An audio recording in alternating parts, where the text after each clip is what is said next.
Kita beralih ke informasi lainnya, ratusan pelajar dan mahasiswa di kota Semarang, Jawa Tengah menggeruduk Mapolda Jawa Tengah berdemo terkait kasus penembakan 3 pelajar SMK oleh oknum polisi. Selain berorasi, pemirsa, mereka menggelar teatrikal kejadian penembakan dan menuntut agar kasus ini diusut tuntas.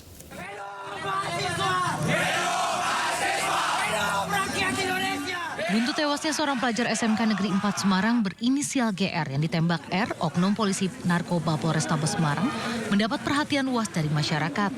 Seperti yang dilakukan ratusan pelajar dan mahasiswa Semarang menggelar demo di depan Mapolda Jawa Tengah siang hingga malam hari. Mereka menyuarakan keprihatinan atas kejadian tragis yang menimpa 3 rekan mereka. Tak hanya GR, 2 pelajar lainnya dari SMK Negeri 4 Semarang juga menjadi korban penembakan oleh oknum polisi hingga mengalami luka masing-masing di dada dan tangan. Mereka membawa sejumlah spanduk dan poster tuntutan yang bertuliskan protes atas ulah oknum polisi terhadap 3 pelajar. Mereka juga menggelar orasi hingga aksi teatrikal. Di depan Mapolda Jawa Tengah, mereka memperagakan kejadian tragis tersebut sebagai pelanggaran hak asasi manusia. Persoalan penyenggolan mobil itu dibalas dengan penembakan polisi. Tak rasa ini menjadi akumulasi kemarahan rakyat, akumulasi kemarahan mahasiswa. Bahwasanya polisi yang harusnya menjadi penegak hukum, memberikan pengayoman, pengaman kepada masyarakat, tapi nyatanya apa? Ini adalah tindakan yang menyakitkan terhadap masyarakat, tindakan yang harus dihakimi oleh aparat penegak hukum itu sendiri. Para peserta aksi mendesak agar kasus penembakan oleh oknum polisi yang mengakibatkan korban jiwa ini diselidiki secara menyeluruh dan tidak ditutup-tutupi. Dari Semarang, Jawa Tengah, Kristadi melaporkan. Kasus oknum polisi menembak pelajar di Semarang, Jawa Tengah mendapat perhatian serius Komisi 3 DPR RI. Mendalami kasus tersebut, Komisi 3 memanggil Kapolres Semarang Kombes Pol Irwan Anwar ke Jakarta pekan depan. Ketua Komisi 3 Habibur Rahman menilai Kapolres Semarang harus dievaluasi secara khusus.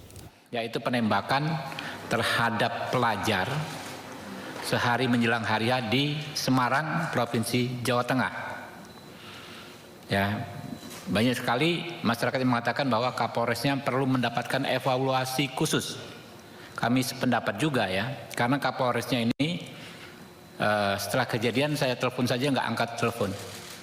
Bagaimana mungkin kita sebagai pengawas ya, resmi langsung kita ingin mendapatkan informasi dari Kapolresnya tidak diindahkan oleh si Kapolres ini.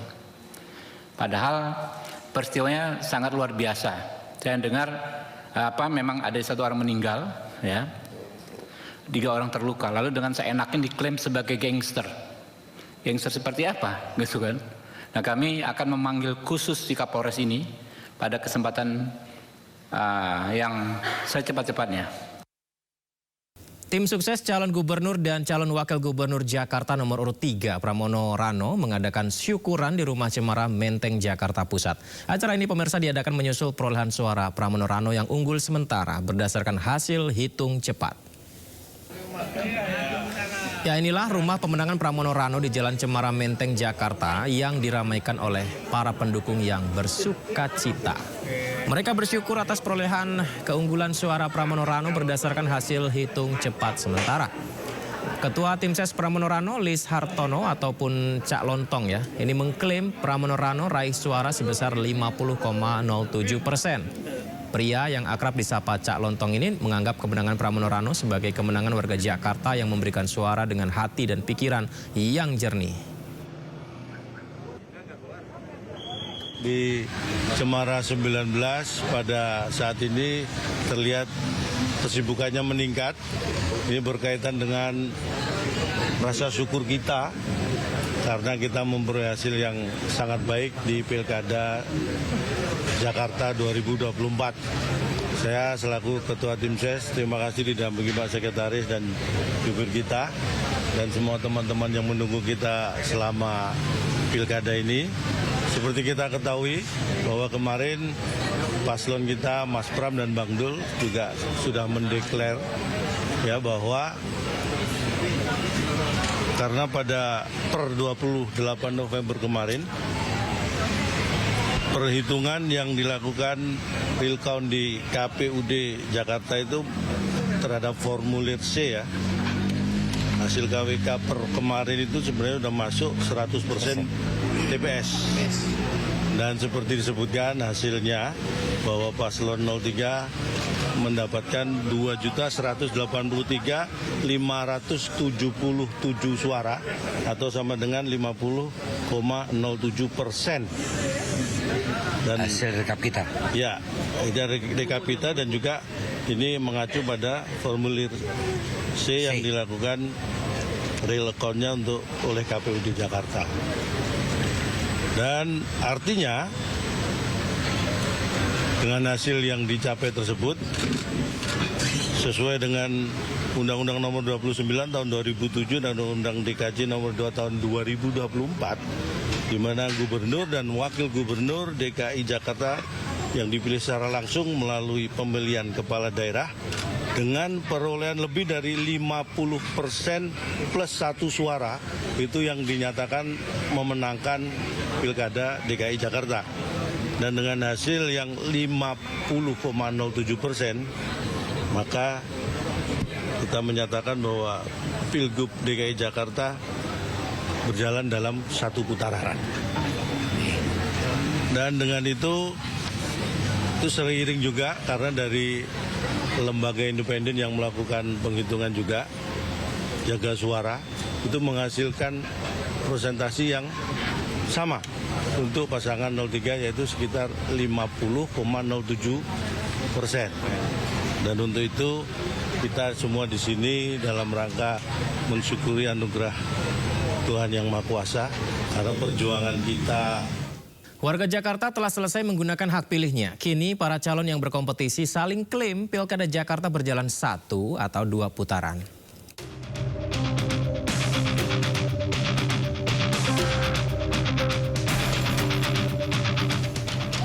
Pasangan calon gubernur dan wakil gubernur Jakarta nomor urut 3 Pramono Anung Rano Karno mendeklarasikan menang Pilkada Jakarta 2024 1 putaran. Mereka mengklaim telah mendapatkan 50,7% suara berdasarkan real count KPU DKI Jakarta. Alhamdulillah, dengan penuh rasa syukur dan rasa terima kasih mendalam kepada seluruh warga Jakarta yang telah memberikan hak pilihnya. Untuk itu kami bisa menyampaikan, mendeklarasikan bahwa pasangan calon nomor 3, Mas Pram Bangdul, telah memenangkan konsentrasi Pilgub DKI Jakarta dalam satu putaran dengan perolehan 50,07%. Meski pasangan Pramono Rano telah mendeklarasikan kemenangan 1 putaran, namun pasangan calon gubernur dan wakil gubernur Jakarta nomor urut 1 RK Suswono tetap optimis Pilkada Jakarta berjalan 2 putaran. Pasangan Ridho pun bersiap untuk berkompetisi di Pilkada Jakarta putaran kedua. Andaikan ternyata harus 2 putaran, tentu kita terus bersemangat ya, dan berkomitmen untuk menjalankan proses yang kedua ini dengan jujur, dengan integritas, agar yang terpilih betul-betul memiliki legitimasi. Sementara pasangan calon gubernur Jakarta nomor urut 2 Dharma Pangrekun Kunwardana mendapatkan hasil yang cukup mengejutkan. Keduanya memperoleh 10% suara warga Jakarta. Ini adalah skenario Tuhan, di mana otomatis dengan angka tersebut, paslon Dharma Kun menjadi penentu suaranya untuk memenangkan salah satu paslon, baik 1 maupun 3 nantinya. Ini adalah berkat luar biasa, karena kami berdua bukanlah orang yang berlatar belakang politik dan tidak mempunyai basis partai. Kami sungguh-sungguh berjuang untuk seluruh warga Jakarta. Kini warga Jakarta menantikan pengumuman resmi dari KPU atas pemenangan Pilkada Jakarta 2024. Rencananya KPU akan umumkan hasil Pilkada Jakarta pada 16 Desember 2024. Tim Liputan iNews melaporkan. Sementara itu calon gubernur DKI Jakarta nomor urut 1 Ridwan Kamil meminta kepada seluruh pihak menunggu pengumuman resmi hasil penghitungan suara Komisi Pemilihan Umum DKI Jakarta. Hasil penghitungan suara Pilkada Jakarta akan disampaikan pada 15 Desember 2024. Ya, dalam akun Instagram pribadinya, Ridwan Kamil mengatakan, yakni paslon Ridwan Kamil Suswono menerima bila sudah ada hasil final dan mengikat. Mantan Gubernur Jawa Barat ini mengucapkan terima kasih kepada warga Jakarta yang telah memberikan suara masa depannya kepada pasangan Ridho. Sebelumnya Ketua KPU Muhammad Afifuddin mengatakan rekapitulasi suara yang sudah dihitung akan disampaikan dan mulai dihitung secara berjenjang oleh Panitia Pemilihan Kecamatan pada 28 November hingga 3 Desember 2024. Dan hasilnya diumumkan ke publik pada 15 Desember.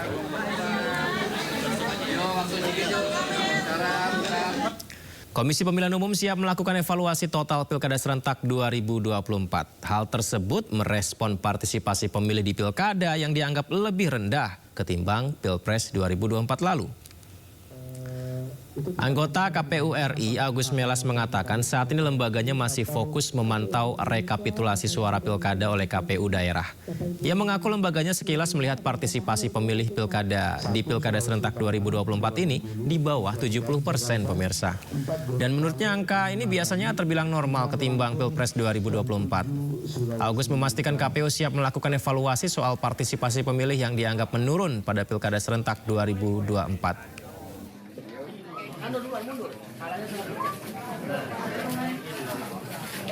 Bahwa kemudian memang kalau kita lihat sekilas ya dari gambaran secara umum ya kurang lebih di bawah 70% secara nasional rata-rata.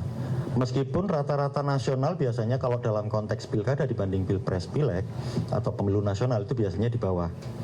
Nah kalau ditanya apakah kurang ini itu nanti bagian dari evaluasi definitifnya itu akan ada mekanisme kami untuk melakukan evaluasi.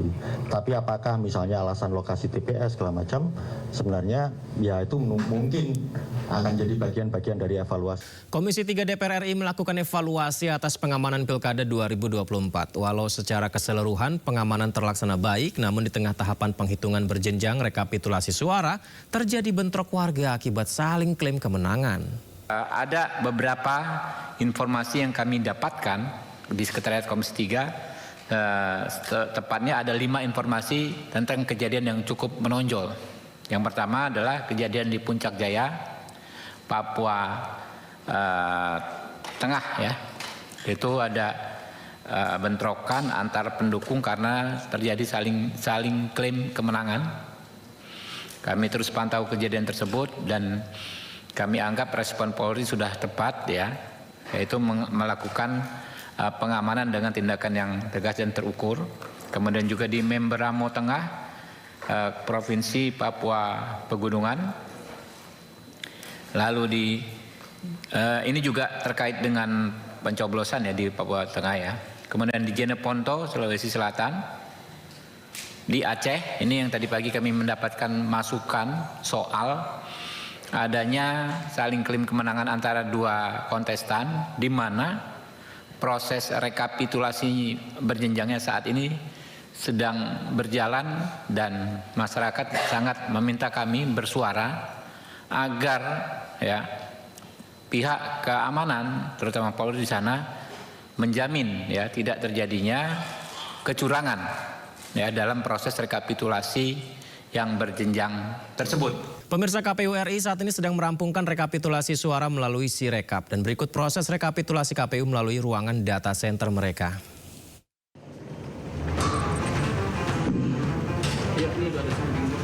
Saat ini KPU memiliki ruangan data center yang memantau Sirekap Pilkada Serentak 2024.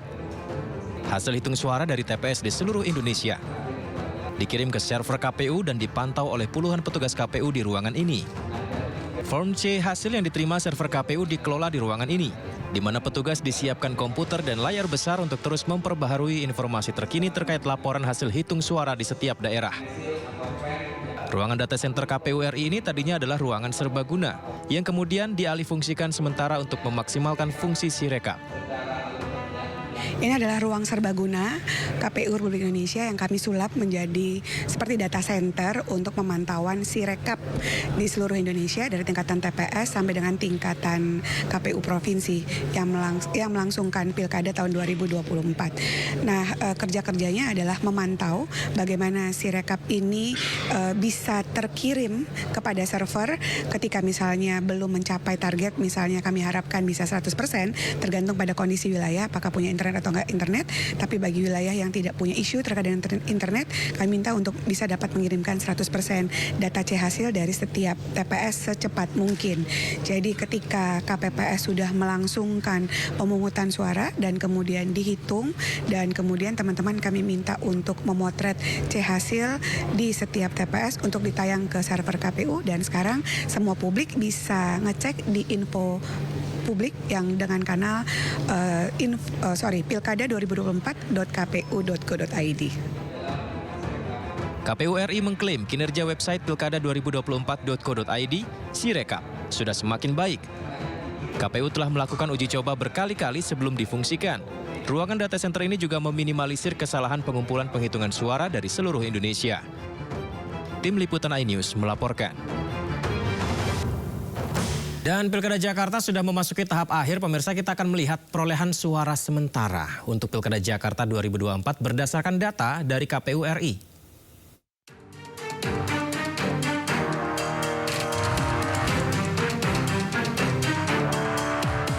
Dilansir dari website resmi KPU terkini, suara yang masuk telah mencapai 99,93%. Kita lihat dari paslon nomor urut 1, Ridwan Kamil dan Suswono, yang mendapatkan suara sebanyak 1.717.245.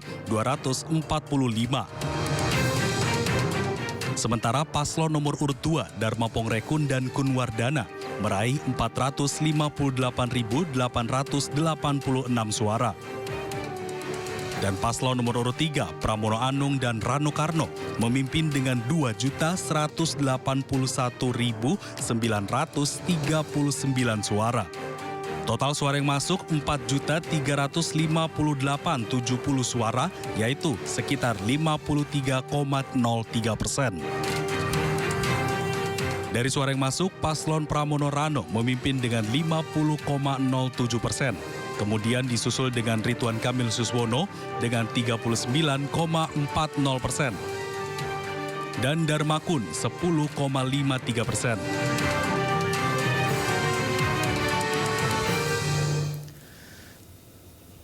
Pemirsa, PKS harus gigit jari usai hasil hitung cepat sejumlah lembaga survei muncul untuk Pilkada Kota Depok, Jakarta, dan Jawa Barat. Khusus di Depok, kemenangan pasangan Supian Chandra seakan meruntuhkan dominasi PKS yang selama hampir 2 dekade di kota belimbing tersebut.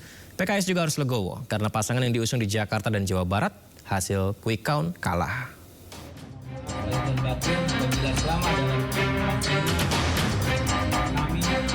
Hasil mengejutkan ditujukan sejumlah lembaga survei dalam Pilkada Kota Depok. Pasangan nomor urut 2 Supian Suri Chandra Rahmansyah unggul dari pasangan nomor urut 1 Imam Budi Hartono Ririn Farabi. Salah satunya dari hasil hitung cepat Voxpol, pasangan Supian Chandra meraih 53,19%, sementara Imam Ririn yang diusung PKS dan Golkar 46,81%. Keunggulan Supian Chandra seakan meruntuhkan dominasi PKS selama hampir 2 dekade di Kota Depok. Kekalahan Imam Ririn menjadi kekalahan pertama PKS dalam 18 tahun di Depok. Pasalnya, sejak 2006, Depok dipimpin wali kota yang diusung PKS. Di Jakarta, PKS juga harus legowo. PKS yang bergabung dalam Kim Plus gigit jari karena pasangan yang mereka usung, RK Suswono, kalah melawan pasangan Pramono Rano dari hasil hitung cepat. Padahal pada periode lalu, PKS yang mengusung Anies Baswedan dan Sandiaga Uno menang di Pilkada 2017 menumbangkan petahana Basuki Cahayapurnama. Di Jawa Barat, Ahmad Syaiqo, Presiden PKS yang berpasangan dengan Ilham Habibie, juga harus mengakui keunggulan pasangan Deddy Mulyadi dan Erwan Setiawan. Dari hitung cepat indikator politik Indonesia, pasangan Syaiqo Ilham hanya memperoleh 20,07% suara, jauh di bawah Deddy Erwan dengan 61,16% suara. Padahal Jawa Barat adalah salah satu lumbung suara PKS. PKS pernah berkuasa di Jabar pada 2008 hingga 2018. Saat itu, PKS menempatkan kader mereka Ahmad Heriawan sebagai gubernur. Menanggapi fenomena ini, juru bicara PKS Ahmad Mabruri menyebut kekalahan tersebut merupakan hal biasa.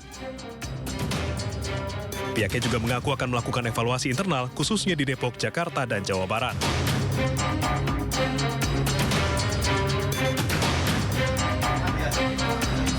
Kekalahan PKS di sejumlah daerah bukan tanpa alasan.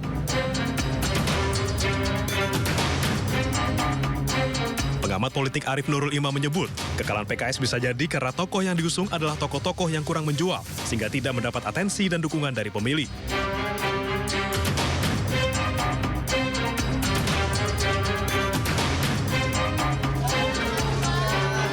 Masalah internal di PKS dinilai membuat mesin PKS mulai melemah.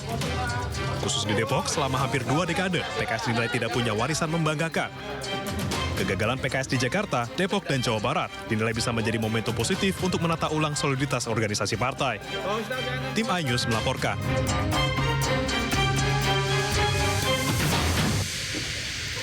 Presiden Prabowo Subianto mengumumkan kenaikan sebesar 6,5% untuk UMP nasional di tahun 2025. Sedangkan untuk upah minimum sektoral akan ditentukan oleh Dewan Pengupahan Provinsi, Kota, dan Kabupaten. Ya, pemirsa, awalnya pemerintah mengusulkan kenaikan sebesar 6% di tahun 2025. Namun setelah pertemuan dengan pihak buruh, pemerintah akhirnya memutuskan kenaikan UMP sebesar 6,5% di tahun 2025. Kenaikan ini tentu akan membantu daya beli pekerja dan memperhatikan kesejahteraan para buruh dan juga mempertimbangkan keberlangsungan di dunia usaha. Penetapan kenaikan UMP sebesar 6,5% ini diberlakukan tepat waktu pada 1 Januari 2025.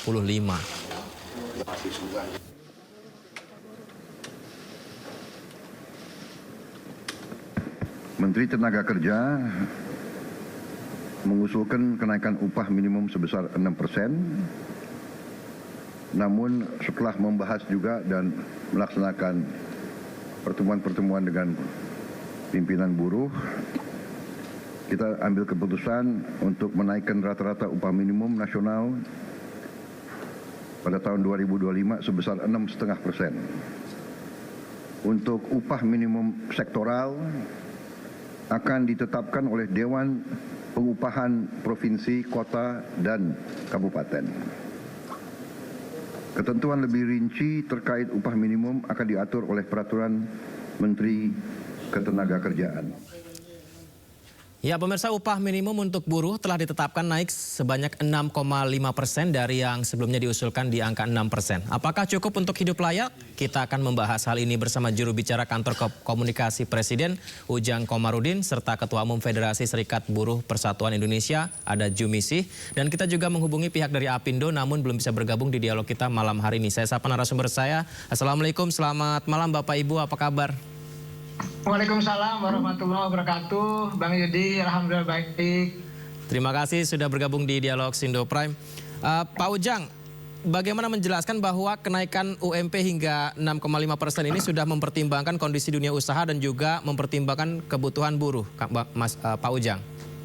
Iya, tadi Pak Presiden menyatakan sangat jelas ya, sangat clear bahwa kesejahteraan menjadi prioritas bagi para buruh. Kita tahu bahwa kenaikan upah minimum ya 6,5% tersebut merupakan bagian daripada untuk meningkatkan kesejahteraan kalangan buruh, lalu juga meningkatkan daya beli, lalu juga mendukung pertumbuhan ekonomi.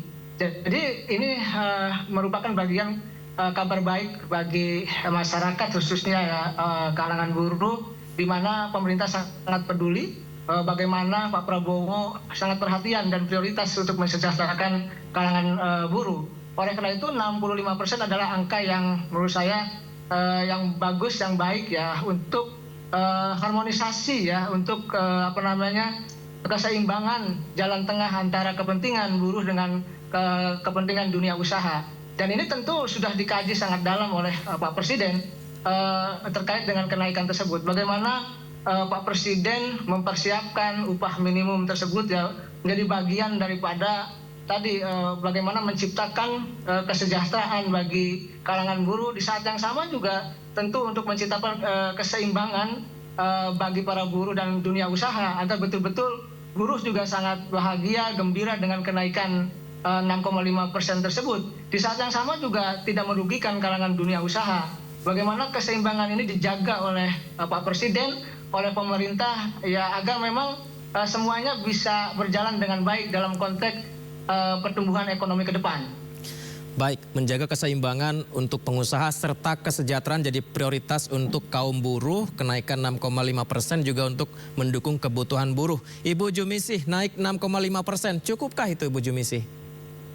Ya, kalau menurut saya tidak cukup gitu ya. Saya berbeda pendapat dengan Pak Ujang gitu karena kita tahu ya kebutuhan buruh itu luar biasa tinggi gitu. Untuk buruh-buruh kenaikan 6,5% itu tidak menggambarkan pemenuhan kebutuhan hidup layak untuk buruh.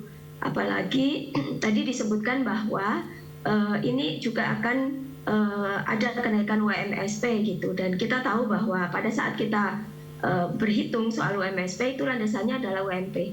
Jadi kalau misalnya kenaikannya cuma 6,5%, itu tidak akan memenuhi kebutuhan hidup buruh. Jadi yang disampaikan oleh Pak Ujang soal keseimbangan, soal kesejahteraan, bagi saya itu tidak terjadi. Karena sebetulnya ini Pak Presiden justru malah hanya memikirkan dunia usaha, tidak memikirkan bagaimana kondisi dan situasi ketenagakerjaan saat ini yang harga-harga kebutuhan itu terus melejit gitu. Kita bandingkan saja misalnya ya, pada saat kenaikan upah buruh itu sudah disambut dengan kenaikan harga barang dan jasa, harga kos-kosan naik, harga beras, harga minyak, harga biaya pendidikan, kesehatan dan seterusnya itu naik. Apalagi terakhir PPN pajak akan naik gitu ya. Jadi saya pikir ini justru tidak akan membuat daya beli buruh itu meningkat. Begitu, Mas Yudi. Yudi. Baik, Bu Jumisi, berarti idealnya sebenarnya selain juga melihat pemenuhan kebutuhan dari buruh serta juga melihat inflasi, juga mempertimbangkan dari dunia usaha juga, idealnya berapa Bu Jumisi kenaikan? Sebenarnya sesuai dengan yang kami sampaikan kepada Pak Presiden, juga dalam statement-statement kami, dalam aksi-aksi yang kami sampaikan, itu minimalnya itu 20%. Gitu. Jadi itu yang kami anggap sebagai angka tengah gitu ya, harusnya ya. Angka tengah yang bisa mengikuti laju inflasi dan juga para pengusaha juga ada dalam posisi tengah gitu. Tetapi ternyata Pak Presiden hari ini mengumumkan hanya naik 6,5%. Itu artinya ini sama dengan situasi yang terjadi pada tahun 2015 di mana ada PP 78. Kita ditekan supaya kenaikan upah tidak boleh lebih dari 10% gitu, dan sejak tahun 2015 memang praktis tidak pernah ada kenaikan upah buruh lebih dari 10%. Dan bagi kami ini adalah upaya sistematis yang dilakukan oleh negara untuk apa? Untuk menekan daya beli buruh, dan ini tidak akan berdampak apa-apa untuk meningkatkan kesejahteraan pekerja. Jadi ini hanya cukup untuk mempertahankan hidup buruh, bukan untuk naik ke level kesejahteraan. Bu Jumisi, kalau kita lihat dari ke belakang UMP naik hingga double digit, berarti terakhir itu kalau tidak salah pada sejak 2017 ya? Di atas 10%. Sejak tahun 2015 itu tidak pernah naik lebih dari 10%. Naik lebih dari 10%. Oke. Tidak pernah. Baik, Pak Ujang, Presiden justru malah hanya memikirkan dunia usaha karena harga kebutuhan terus melejit, kaum buruh ini menjerit, biaya makan, minum, pendidikan ini sangat tinggi. Kenaikan 6,5% tidak mewakili kebutuhan buruh. Bagaimana menjawabnya? Ya, tentu Pak Presiden sudah berhitung ya terkait dengan kondisi APBN gitu. Lalu juga terkait dengan tadi pengembangan dunia usaha atau pertumbuhan ekonomi juga, lalu perhatian terhadap buruh. Ini menjadi prioritas bagi Pak Presiden ya, yang memang sangat fokus bagi kesejahteraan kalangan masyarakat kelas bawah. Bagaimana buruh juga ditingkatkan kesejahteraannya, para hakim juga akan ditingkatkan gitu. Lalu juga saat ini buruh juga sudah diumumkan. Saya rasa ini jalan yang terbaik ya bagi buruh dan dunia usaha, di mana ada win-win solution bagi ya tadi dunia usaha, bagi kalangan buruh dan bagi pemerintah, sehingga alur pertumbuhan ekonomi itu bisa terjadi. Saya meyakini apa yang dilakukan oleh pemerintah adalah merupakan bagian daripada cara untuk menjaga ekonomi agar tetap berlangsung. Lalu juga kalangan buruh juga memang tadi bisa memperkuat daya beli gitu. Lalu juga dunia usaha juga tumbuh, ekonomi juga bisa berjalan dengan baik. Memang situasi global yang agak sulit untuk membangun pertumbuhan ekonomi. Tetapi pemerintah sangat optimis dan yakin bahwa apa yang dilakukan oleh pemerintah adalah jalan yang terbaik, memprioritaskan tadi kesejahteraan kalangan buruh, dan ke depan juga akan ditingkatkan lagi. Saya melihat bahwa apa yang disampaikan Pak Presiden adalah bagian tadi prioritas untuk membangun kesejahteraan para buruh agar ya semuanya bisa berjalan dengan baik. Artinya buruh bisa meningkat kesejahteraannya, dan dunia usaha juga berjalan dengan baik. Oleh karena itu dalam konteks hari ini kita melihat ketika misalkan bagaimana buruh bisa menginginkan kenaikan 8-10%, lalu pemerintah menyanggupi 6,5%. Ini adalah tadi jalan yang terbaik bagi ekonomi Indonesia untuk memang melindungi ekonomi agar tumbuh, lalu juga di saat yang sama pengusaha juga bisa menjalankan usahanya dengan lancar. Di saat yang sama juga buruh juga meningkat kesejahteraannya. Saya yakin ya apa yang menjadi kebijakan pemerintah adalah kebijakan win-win solution untuk seluruh rakyat Indonesia, khususnya kalangan buruh. Jadi dalam konteks ini Pak Presiden ingin buruh menjadi prioritas untuk ditingkatkan kesejahteraannya. Bagaimana misalkan ada program tambahan dari Pak Presiden untuk bisa meningkatkan kesejahteraan para buruh, program makan bergizi bagi anak-anak dan ibu hamil. Ini juga merupakan bagian daripada program tambahan, dan kita tahu bahwa program tersebut menyasar dari kalangan bawah termasuk kalangan buruh. Lalu juga ada program keluarga harapan, kita sama-sama tahu juga itu menyentuh kepada kalangan kelas bawah termasuk kalangan buruh. Nah, oleh karena itu ini menjadi bagian juga program pemerintah yang memang tadi punya keinginan keras mensejahterakan kalangan buruh semua. Kita tahu Pak Prabowo punya program misalkan menghapus kredit ya kalangan petani, nelayan, UMKM, agar memang semua rakyat Indonesia dari kalangan kelas bawah itu ya menikmati kesejahteraan ke depan. Oleh karena itu Pak Presiden ingin menata bangsa ini dengan baik dengan meningkatkan kesejahteraan dari kalangan masyarakat kelas bawah. Pak Ujang, kalau tadi Anda sampaikan win-win solution ya, tapi jika kaum buruh ada yang menilai bahwa ini tidak win-win solution, hanya menguntungkan pengusaha, bagaimana Pak Ujang? Saya yakin tidak begitu ya, karena bagaimanapun pemerintah sudah mengkaji secara mendalam gitu. Pak Prabowo sudah memanggil ya kalangan perwakilan dari buruh, lalu juga mempertimbangkan dari persoalan ekonomi Indonesia yang harus tumbuh, yang harus jalan. Jadi pemerintah membuat kebijakan itu berbasiskan kepada kalkulasi-kalkulasi rasionalitas dan kalkulasi objektif kondisi ekonomi Indonesia. Jadi dalam konteks ini saya melihat apa yang dilakukan oleh Pak Presiden adalah jalan terbaik untuk bisa mensejahterakan kalangan buruh ke depan, dan ini menjadi bagian daripada tadi membangun sustainable pertumbuhan ekonomi Indonesia ke depan agar memang dunia usaha jalan, lalu kalangan buruh juga bisa sejahtera. Baik, saya membuat beberapa kesimpulan berarti ini, Ibu Jumisi. Yang pertama, situasi global yang agak sulit membangun pertumbuhan ekonomi, kemudian juga sudah memanggil perwakilan buruh dan mempertimbangkan ekonomi Indonesia juga harus jalan. Ini beberapa pertimbangan-pertimbangan hingga muncul angka 6,5% tadi yang disampaikan Pak Ujang. Tanggapannya Bu Jumisi? Saya menyatakan bahwa saya tidak gembira dengan kenaikan upah 6,5%. Bagaimana mungkin kami sebagai buruh bisa bergembira dengan kenaikan upah yang sebenarnya secara nilai itu nggak naik gitu. Secara nominal naik 6,5% ya. Tetapi saya juga melihat bahwa pemerintah itu lemah sekali, bahkan nyaris tidak ada upaya untuk mengontrol kenaikan harga barang dan jasa di pasaran. Gitu. Bagaimana kita bisa enjoy, bisa gembira, bisa memanfaatkan kenaikan upah untuk meningkatkan kesejahteraan kami dan keluarga, itu sangat sulit gitu. Jadi saya tetap berpendapat bahwa yang diselamatkan oleh Pak Prabowo ini hanya kepentingan dunia usaha, bukan dunianya kelas pekerja yang saat ini kok malah semakin dikorbankan oleh pemerintah gitu. Pada saat pemerintah membuat hitung-hitungan gitu, seharusnya yang harus diperhitungkan adalah kelas pekerja sebagai masyarakat atau rakyat yang jumlahnya mayoritas di Indonesia. Dan pada saat kita berpikir soal peningkatan daya beli, ya peningkatan daya beli itu didapat dari mana? Yaitu kenaikan upah gitu. Dan satu lagi, yang paling akan direpotkan itu nanti adalah buruh perempuan.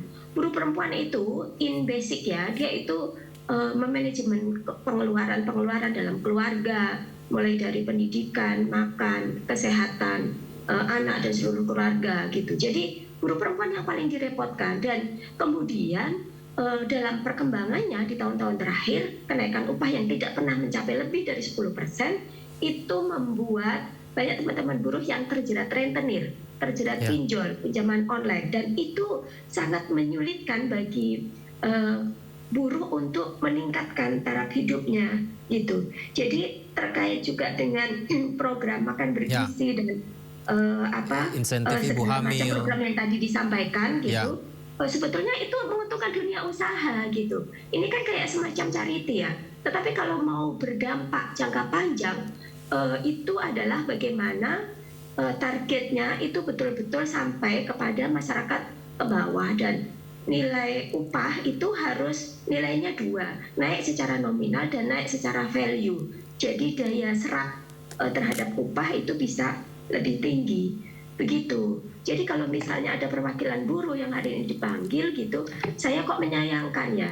Kenapa gitu? Kenapa bisa hanya 6,5%? Kenapa tidak bisa lebih dari 10% gitu? Karena sebetulnya itu yang diharapkan. Sama poin yang kedua saya adalah kesanggupan Pak Prabowo untuk menghandle kenaikan harga barang dan jasa di pasaran itu seperti apa gitu. Baik, artinya mungkin yang ingin Anda sampaikan adalah secara nominal naik, tapi harga barang dan jasa juga naik. Jadi ini seperti tetap tidak ada lebihnya, begitu ya, Bu Jumisi? Betul, betul. Setiap hari kami itu berhitung ya. Setiap hari kami berhitung biaya kontrakan, biaya transportasi, makan, biaya pendidikan anak-anak kita, kesehatan gitu. Itu menjadi kebutuhan pokok. Terutama juga soal tempat tinggal ya. Kalau buruh yang dia masuk ke dalam kawasan-kawasan industri, yang utamanya industrinya di perkotaan, itu tuh kan ngekos ya. Dan biaya kos itu cukup tinggi loh di daerah-daerah kawasan industri. Dan itu menyerap banyak.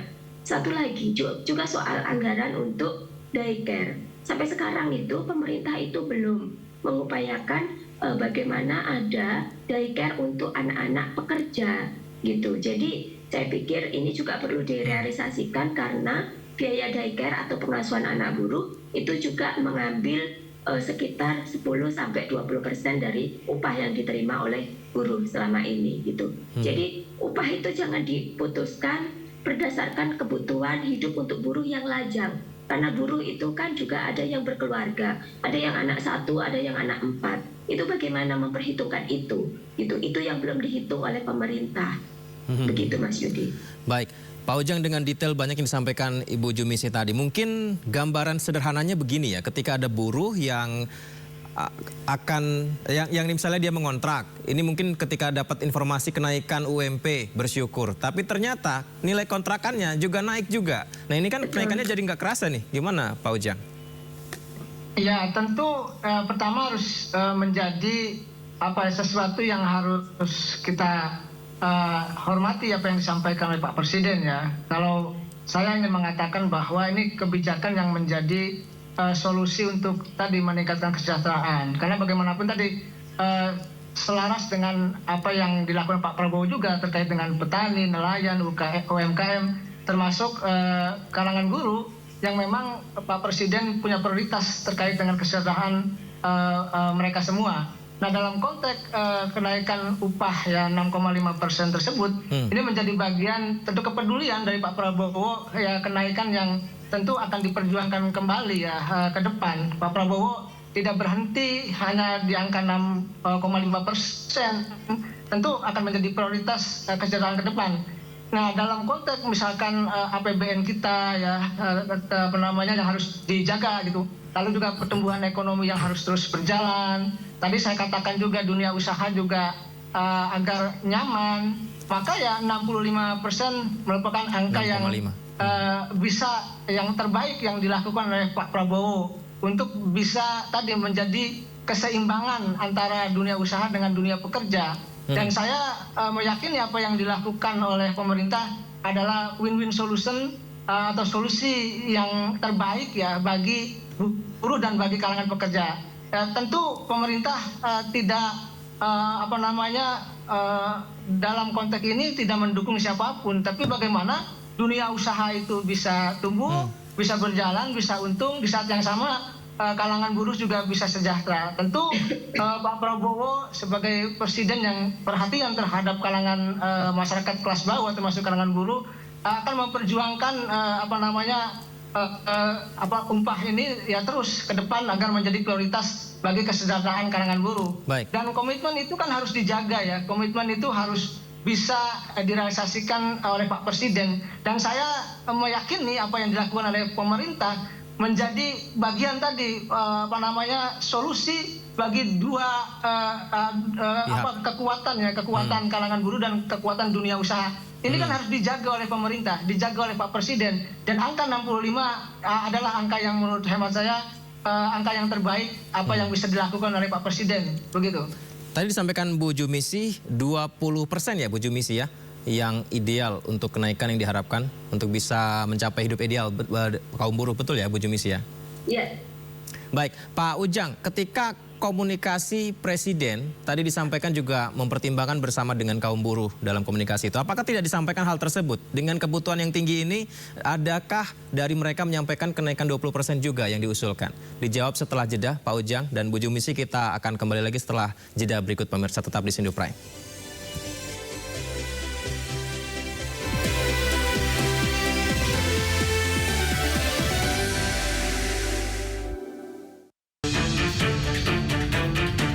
Asosiasi Pengusaha Indonesia atau APindo meminta penetapan upah minimum 2025 harus mengakomodasi kepentingan pelaku usaha, pekerja, dan pencari kerja. Pihaknya mendorong pemerintah mengedepankan komunikasi bipartit berdasarkan asas hubungan industrial Pancasila, yaitu dengan musyawarah mufakat.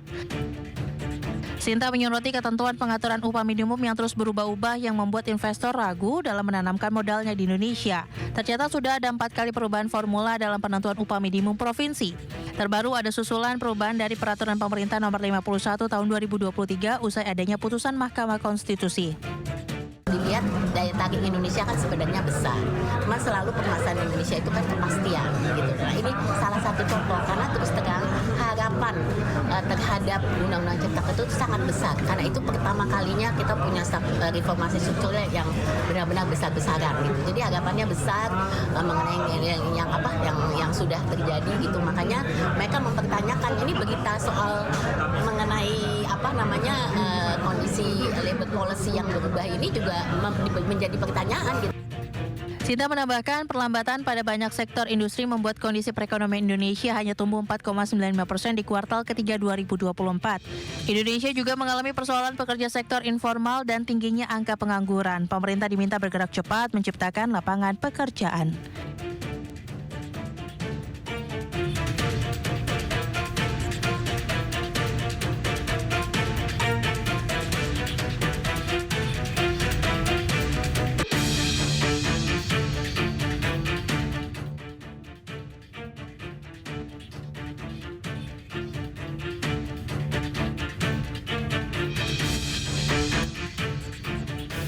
Ya pemirsa, jika tadi Presiden Prabowo Subianto menyampaikan kenaikan upah minimum, kali ini Presiden Prabowo Subianto menghadiri pertemuan tahunan Bank Indonesia 2024. Langsung kita menuju ke pertemuan Bank Indonesia berikut ini. Saudara-saudara yang saya hormati, Ketua Majelis Permusyawaratan Rakyat Republik Indonesia, Saudara Ahmad Muzani, Ketua Dewan Perwakilan Daerah Republik Indonesia, Saudara Sultan Najamuddin, Ketua Mahkamah Agung Republik Indonesia, Profesor Dr. Sunarto,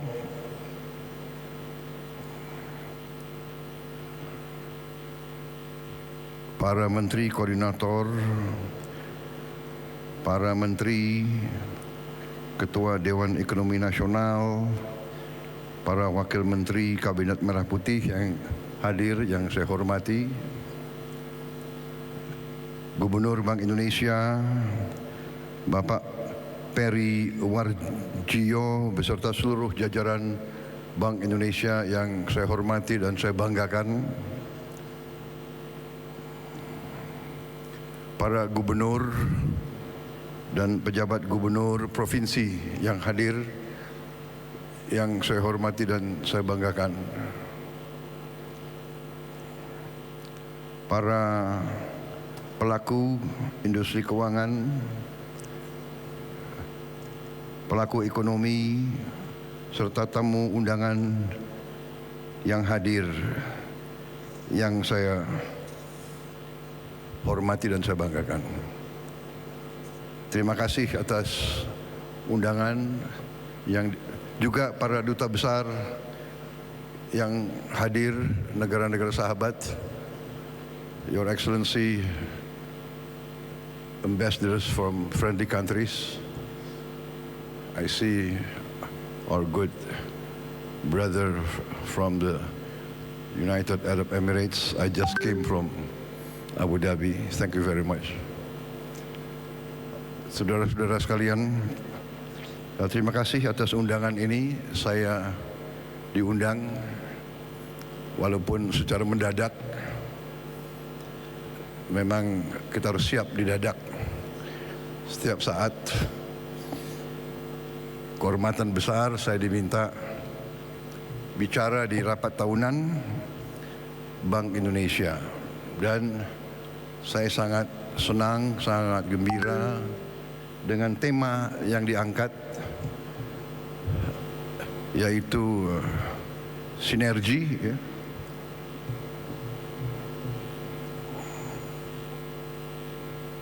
Sinergi memperkuat stabilitas dan transformasi nasional. Saya kira ini sangat tepat. Hadir juga Panglima TNI. Minta maaf karena pakaian preman kelihatan kayak bankir.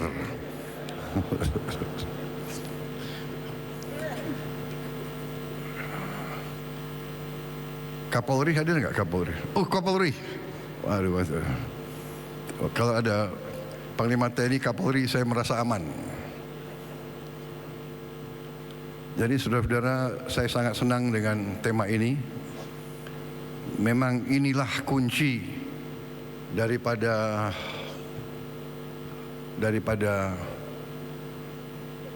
kebangkitan suatu bangsa. Ya, sinergi, kolaborasi, kerjasama, persatuan, kerukunan. Ini adalah rumus keberhasilan suatu bangsa. Ini adalah hasil dari sejarah. Hanya negara yang elitnya bisa rukun dan bersatu, yang elitnya bisa kerjasama, negara itu akan bangkit.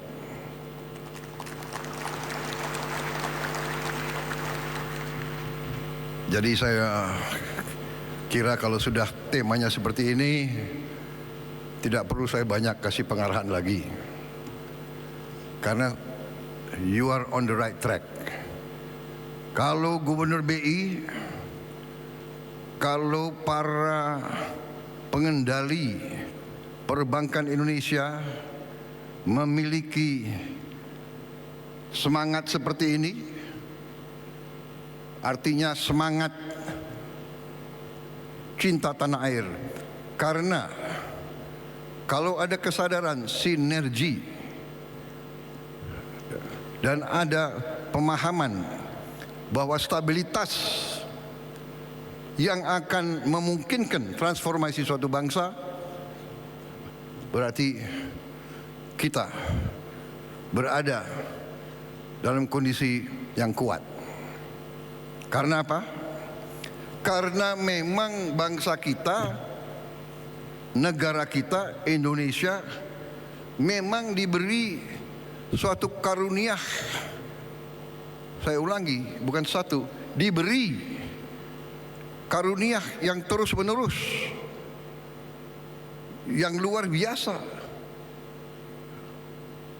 Saya baru saja pulang dari suatu lawatan cukup lama dan cukup intensif. 16 hari, kalau dipotong perjalanan bisa dikatakan total perjalanan ya mungkin 48 jam lebih. Dan saya hadir untuk pertama kali dalam KTT APEC, menemui pelaku-pelaku ekonomi, pemimpin-pemimpin ekonomi Asia Pasifik, tapi hadir juga banyak undangan dari tempat lain, hadir juga pelaku-pelaku ekonomi dari kawasan lain, kemudian di G20, tapi hadir juga selain negara G20, begitu banyak negara-negara lain. Saya jumpa di situ juga pimpinan Bank Dunia dan pimpinan blok-blok ekonomi. Hampir seluruh konsensus melihat bahwa memang Indonesia dalam posisi yang sungguh sangat menguntungkan. Dari segi sumber daya, kita memiliki hampir semua elemen yang diperlukan untuk sebuah negara maju. Hampir semua elemen, mineral, tanaman, kekayaan laut yang dibutuhkan untuk Indonesia menjadi negara yang maju. Dan hampir sudah menjadi konsensus pakar-pakar ekonomi dan pakar-pakar geopolitik dunia bahwa Indonesia memang menjelang 2045 akan menjadi negara yang maju. Bahkan disebut negara keempat, kelima, ketujuh dunia.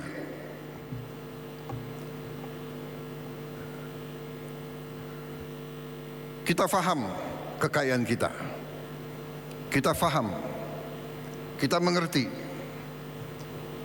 Tapi banyak di antara kita yang sesungguhnya tidak menyadari apa efek, apa impact daripada kepemilikan kita terhadap sumber-sumber daya tersebut. Sumber daya dan mineral kritis yang dikatakan critical minerals yang dibutuhkan untuk negara industri teknologi tinggi. Karena itu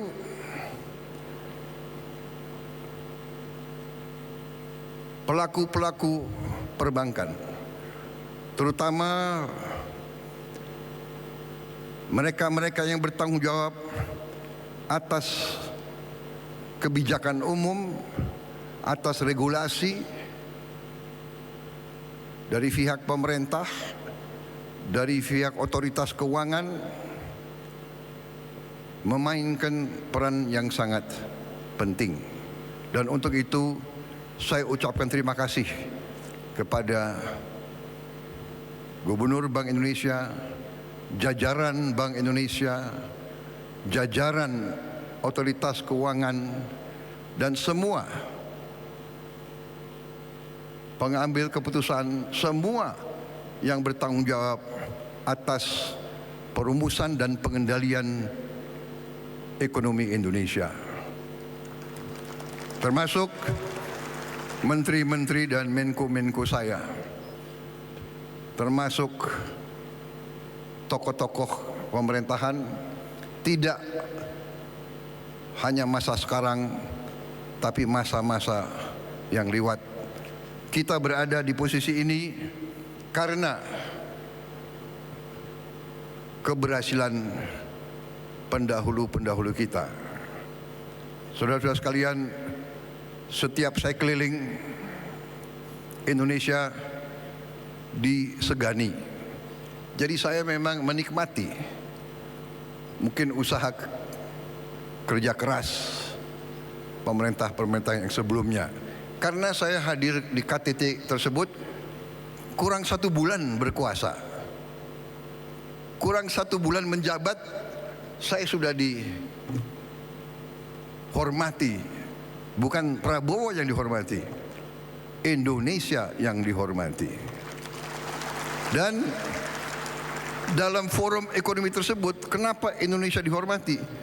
Indonesia dihormati karena ekonomi Indonesia dianggap berhasil dengan sangat cemerlang.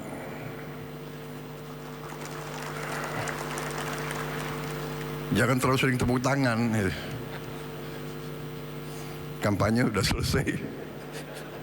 Jadi saudara-saudara, benar, ini serius. Saya tuh merasa sampai karena mereka begitu melihat ke Indonesia, negara-negara Amerika Latin, negara-negara Afrika, semua sekarang minta diundang ke Indonesia.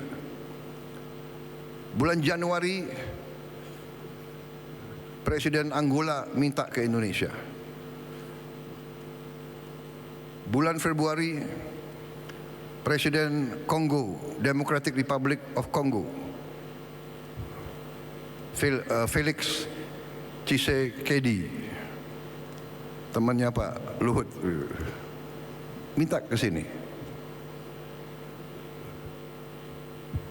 Begitu Pak, pemimpin Tanzania, dan yang saya sudah ketemu waktu di Brazil. Apa poin saya? Poin saya adalah kita harus bersyukur bahwa pengendalian ekonomi kita harus diakui selama ini cukup prudent, cukup bijak, cukup tertib, dan cukup aman. Saudara-saudara sekalian, kita perlu bangga negara kita, negara developing, negara yang sedang membangun. Jumlah penduduk keempat terbesar di dunia, luas wilayah sangat luas, dengan segala macam masalah, suku-suku yang berbeda-beda, agama yang berbeda-beda, masalah yang berbeda-beda. Kita dapat membawa bangsa kita sampai ke sekarang.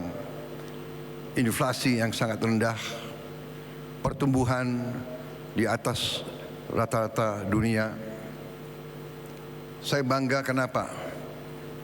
Tiap saya keliling, sejak saya Menteri Pertahanan, kita disegani kenapa? Negara sebesar kita, negara yang sedang membangun, kita terkenal tidak pernah default. Banyak negara yang seperti kita, defaultnya ada yang 5 kali, 10 kali, ada yang 13 kali default.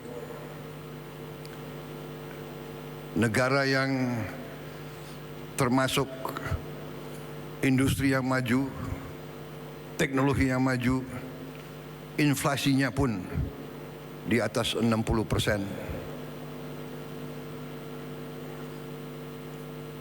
Ketidakstabilan ekonomi di banyak negara-negara itu membuat situasi kita, situasi yang patut kita syukuri, bukan untuk kita euforia, bukan untuk kita lengah, justru untuk kita semakin hati-hati. Indonesia berada dalam posisi yang perlu kita jaga bersama, karena kondisi geopolitik dunia sedang dalam keadaan yang cukup peka dan cukup bisa dikatakan penuh ketidakpastian. Tapi kalau kita lihat perkembangan akhir-akhir ini, memang ada peningkatan ketegangan di Ukraina, tetapi banyak pengamat, banyak pemikir menilai bahwa dengan pemilihan Presiden Amerika yang baru, kemungkinan bisa terjadi terobosan-terobosan yang positif. Di Timur Tengah pun dengan adanya gencatan senjata di Lebanon membawa ke arah yang lebih positif. Kita berharap akan ada terobosan-terobosan juga di Gaza. Situasi penuh ketidakpastian ini mengharuskan kita untuk selalu waspada, selalu hati-hati. Tapi saya bersyukur bahwa suasana secara garis besar di Republik Indonesia ini cukup tenang dan cukup kondusif. Baru saja kita selesai pilkada kabupaten dan provinsi di seluruh Indonesia, puluhan provinsi, ratusan kabupaten kota. Syukur alhamdulillah berjalan dengan tenang, dengan damai. Untuk itu juga saya ucapkan terima kasih kepada semua pihak yang telah bekerja keras. Dan ini menandakan terjadi suatu kematangan, terjadi suatu proses pendewasaan dalam bermasyarakat, bernegara, berpolitik. Bahwa pergantian politik, pergantian kepala daerah itu menjadi hal yang biasa. Bahwa kita bisa ganti pemimpin dengan damai melalui kotak suara. Walaupun mungkin kita belum puas, harus kita perbaiki, benar. Tetapi terjadi menurut pendapat saya dan keyakinan saya suatu proses pendewasaan. Yang menang biasa-biasa saja, jangan euforia. Yang kalah biasa-biasa saja. Yang penting kalau menang bekerja untuk seluruhnya, kalau kalah mendukung yang menang untuk seluruhnya, untuk seluruh rakyat Indonesia. Saya kira itu pesan yang ingin saya sampaikan kepada masyarakat keuangan. Anda memainkan peran yang penting Anda mengelola uang rakyat Indonesia. Kita harus jaga uang rakyat. Kita harus bijak. Kita harus bertanggung jawab. Karena ini adalah darah dan keringat rakyat Indonesia. Darah dan keringat ratusan juta rakyat Indonesia yang bekerja sangat keras. Dan kita di ibu kota ini sekarang, di tempat yang baik ini sekarang, kita adalah penerima amanah. Kita adalah penerima mandat. Semua kami di bidang politik adalah penerima mandat politik. Saudara-saudara di lembaga-lembaga keuangan adalah penerima mandat perekonomian. Saudara-saudara memegang kekayaan rakyat Indonesia. Saudara-saudara diberi kepercayaan, trust, credibility, itu adalah di pundak saudara-saudara. Tugas dan tanggung jawab saudara tidak ringan. Saudara-saudara sekalian, keuangan adalah bagian yang sangat vital daripada kedaulatan dan kemerdekaan suatu bangsa. Saya ingat ada seorang pemimpin politik yang pernah mengatakan, kalau Anda mau menghancurkan suatu negara, hancurkanlah pertama mata uangnya. Jadi, saudara-saudara, Gubernur BI, Menteri Keuangan, Ketua OJK, semua pelaku keuangan, tugas dan tanggung jawab saudara tidak ringan. Kalau pakai ilmu tentara, mungkin saudara-saudara adalah jenderal-jenderal bintang 4. Kedaulatan dan kemerdekaan bangsa Indonesia, saudara berada di garis paling depan. Saya ingat itu, dan itu memang kita waspadai. Saudara-saudara sekalian, fundamental kita kuat. Sumber-sumber daya kita kuat. Kekayaan kita kuat. Kekayaan kita banyak. Masalahnya bagi bangsa yang kekayaannya banyak, elitnya suka lengah. Itu dikatakan, ya, the curse of a resource-rich nation. Ada curse. A resource-rich nation sometimes cannot take care and protect their resources. Kemudian terjadi sikap complacent, sikap puas diri, sikap lengah. Dengan kelengahan, dengan ketidakwaspadaan,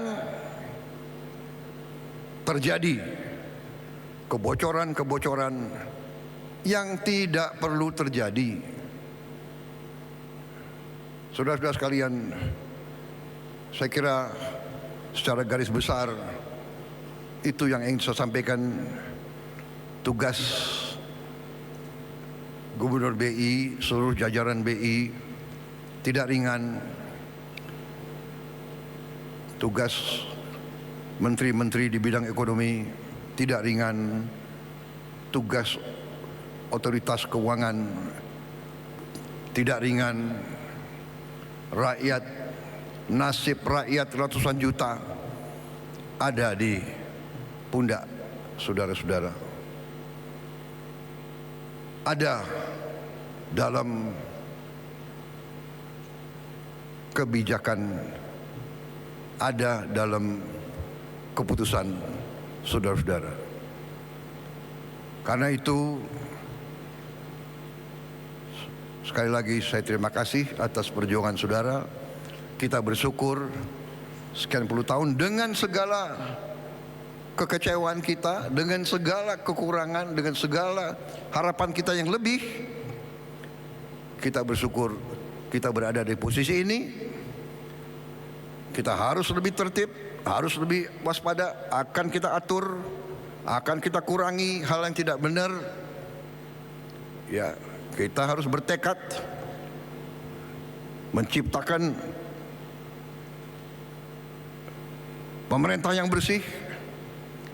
Karena di mana-mana pemerintah bersih, clean government, clean governance, itu yang menjamin kemakmuran. Clean government, pemerintah bersih, pemerintah efisien yang bisa nanti terus menjaga dan mengelola kekayaan negara. Saudara-saudara adalah benteng terdepan. Atas nama pemerintah Indonesia, saya ucapkan terima kasih kepada semua pelaku-pelaku keuangan.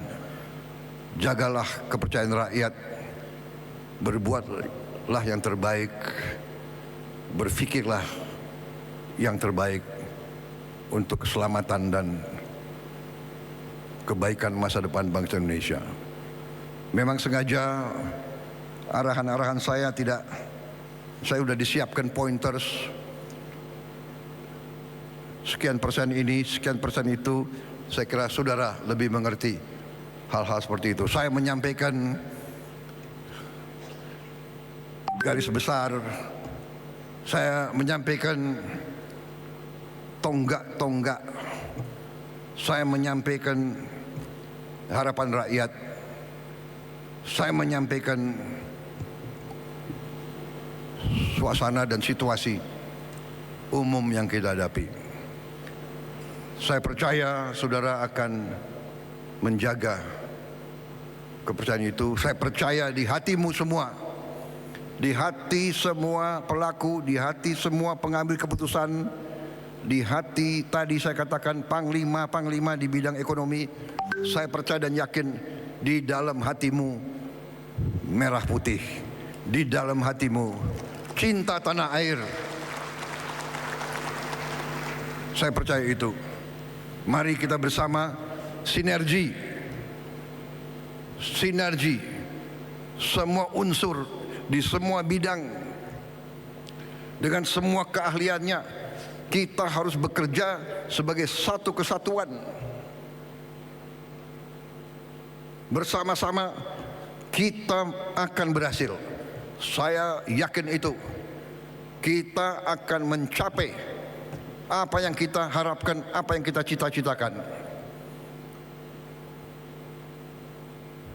We can do it and we will do it. Dan saya percaya saudara-saudara, saya merasakan sekarang 1 bulan saya memimpin kabinet. Kabinet saya sekarang bekerja sebagai satu tim yang sangat luar biasa, sangat baik. 1 bulan, saya nggak tahu bulan-bulan yang akan datang. Ya, baru saja pemirsa kita mendengarkan bagaimana Presiden Prabowo yang menghadiri pertemuan tahunan Bank Indonesia serta mengajak untuk terus menjaga kepercayaan rakyat dan meningkatkan kesejahteraan ekonomi rakyat di masa depan.